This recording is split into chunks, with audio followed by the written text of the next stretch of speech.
Louis Georgetin, bonjour. Le pacte pour l'égalité et la diversité, qu'est-ce que c'est? Alors le Pacte pour l'égalité et la diversité est une initiative citoyenne qui a pour but d'interpeller les candidates et les candidats à la présidentielle sur cette question qui nous est chère, l'égalité et la diversité. Et nous voulons faire en sorte que ces questions soient au cœur de la présidentielle parce que ce sont des questions qui touchent tout le monde et c'est pour cela que nous avons réuni des partenaires, des personnalités, des associations qui, ensemble, veulent poser ces questions aux candidats et candidates en disant « Nous voulons des engagements clairs pour 2012 et pour les 5 années qui viennent ». Vous dites dans le pacte que 100% des Français sont discriminables. Qu'est-ce que ça veut dire?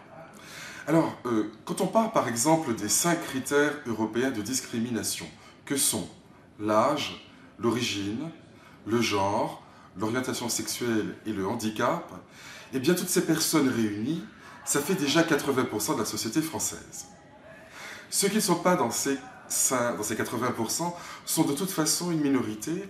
Or, ce sont des personnes qui ont été jeunes, qui sont appelées à vieillir et qui sont donc discriminables pour ces 2 raisons au moins. Bref, tout le monde est un jour concerné par la discrimination. Ce n'est pas le sujet des autres, encore moins le sujet des minorités, c'est un sujet pour tous les Français. Louis Georgetin, qui participe au pacte pour l'égalité et la diversité? Alors le pacte est coordonné par République et Diversité, le think tank dont je m'occupe. Et nous avons aussi 2 autres think tanks avec nous, Terra Nova et la Charte de la diversité. Par ailleurs, sur ces 5 critères européens de discrimination, nous avons 10 associations. Donc, sur le sexisme, vous avez Mixité, le planning familial. Sur l'homophobie, le comité IDAO et l'association des parents gays et lesbiens. Sur les origines, le CRAN, Graines de France.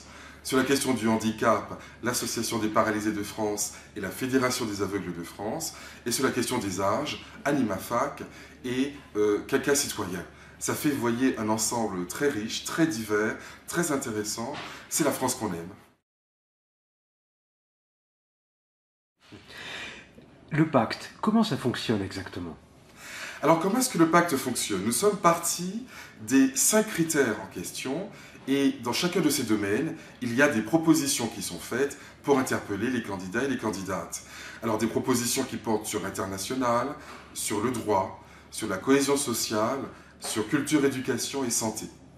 Et puis il y a aussi des propositions transversales parce que évidemment tous ces sujets en fait se tiennent, tout cela est proche. Ce sont les mêmes mécanismes qui interviennent dans la discrimination, qu'il s'agisse des femmes, des personnes âgées, des jeunes, etc. Et donc, au total, ça fait plus de 150 propositions qui sont portées par la société civile et adressées aux candidats à la présidentielle.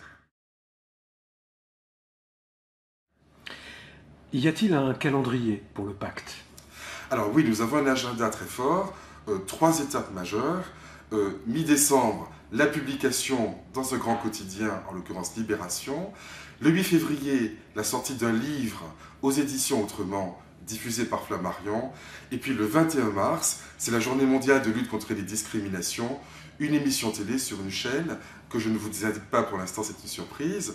Et puis, c'est les 3 grandes étapes avant les élections. La plus importante, j'ai envie de dire, c'est après. C'est-à-dire comment on fait pour que les propositions qui ont été faites, pour que les engagements qui ont été pris soient respectés dans la réalité. Autrement dit, les partenaires du pacte ont une exigence de solidarité. Tout manquement à l'une des propositions ou à l'un des engagements du pacte sera contesté par l'ensemble des citoyens qui soutiennent ce pacte. Donc, il y a des fondateurs du pacte, il y a des gens qui le soutiennent, il y a des personnalités, des citoyennes, des citoyens. Tous ces gens seront en capacité de dire demain au futur président ou à la future présidente, vous ne pouvez pas sacrifier telle ou telle partie de la société sans que l'ensemble ne se sente concerné.